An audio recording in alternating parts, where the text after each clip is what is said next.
ഇസ്രയേലിന്റെ അത്യാധുനിക വ്യോമ പ്രതിരോധ സംവിധാനങ്ങളെ ഇറാന്റെ വില കുറഞ്ഞ ഷാഹിദ് ഡ്രോണുകൾ വലിയ തോതിൽ മറികടന്നത് ലോകരാജ്യങ്ങളെ അമ്പരപ്പിച്ചിരുന്നു. ഇപ്പോഴിതാ അതേ യുദ്ധതന്ത്രം ഇന്ത്യയും ഒരു പാഠമാക്കുകയാണ്. വരുംകാല യുദ്ധങ്ങളിൽ ശത്രുപാളയത്തിൽ കടന്നു കയറാൻ ഡ്രോണുകൾക്കുള്ള നിർണായക പങ്ക് മനസ്സിലാക്കി തങ്ങളുടെ ദീർഘദൂര സ്ട്രൈക്ക് ഡ്രോൺ പദ്ധതികൾക്ക് അതിവേഗം ജീവൻ വെപ്പിക്കുകയാണ് ഇന്ത്യൻ സൈന്യം. ഇറാൻ ഇസ്രയേൽ സംഘർഷത്തിന് പിന്നാലെ ഇന്ത്യയുടെ സ്വന്തം ഡ്രോണായ ഷേഷ്നാഗ് ഇറാന്റെ ഷാഹിദ് മാതൃകയിലുള്ള പ്രൊജക്ട് കാൽ എന്നിവയുടെ നിർമ്മാണവും പരീക്ഷണങ്ങളും ഇന്ത്യ വേഗത്തിലാക്കി. ഹൈവേകളിൽ നിന്നുൾപ്പെടെ ഈ ഡ്രോണുകൾ വിക്ഷേപിക്കുന്നതിന്റെ പുതിയ പരീക്ഷണങ്ങൾ കഴിഞ്ഞ ആഴ്ചകളിൽ വിജയകരമായി നടന്നു കഴിഞ്ഞു.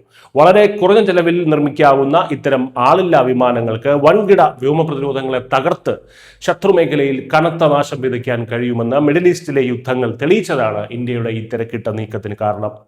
യുദ്ധമുന്നണിയിൽ ഡ്രോണുകൾ ഉപയോഗിച്ചുള്ള ഓപ്പറേഷൻ സിന്ദൂർ നൽകിയ അനുഭവ സമ്പത്തും ഈ തീരുമാനത്തിന് പിന്നിലുണ്ട്.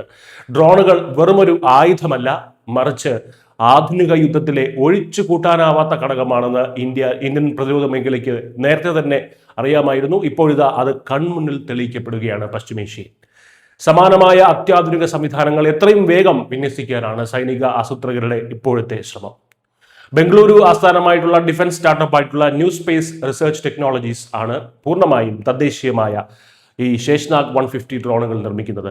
1000 കിലോമീറ്ററിലധികം ദൂരപരിധിയും 5 മണിക്കൂറിലധികം തുടർച്ചയായി പറക്കാനുള്ള ശേഷിയുള്ള ഈ ഡ്രോണുകൾ ശത്രുക്കൾക്ക് വലിയ ഭീഷണിയാകുമെന്നുള്ള കാര്യം തർക്കമില്ല. മനുഷ്യരുടെ വലിയ തോതിലുള്ള ഇടപെടലുകളില്ലാതെ തന്നെ ലക്ഷ്യസ്ഥാനം സ്വയം കണ്ടെത്തി ആക്രമിക്കാൻ ഇവയ്ക്ക് സാധിക്കും.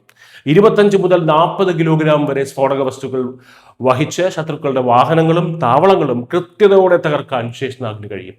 ചുരുക്കത്തിൽ ലോകം സാങ്കേതിക വിദ്യയുടെ പുതിയ യുദ്ധമുഖത്തേക്ക് മാറുമ്പോൾ ഇന്ത്യ ഒട്ടും തന്നെ പിന്നിലല്ല. ഇറാനിൽ നിന്നുൾപ്പെടെ തന്ത്രപരമായ പാഠങ്ങൾ ഉൾക്കൊണ്ട് പ്രതിരോധ മേഖലയിൽ തികഞ്ഞ സ്വയം പര്യാപ്തതയോടെയും ശക്തമായ തയ്യാറെടുപ്പുകളോടെയും മുന്നോട്ട് പോവുകയാണ് രാജ്യം. News desk.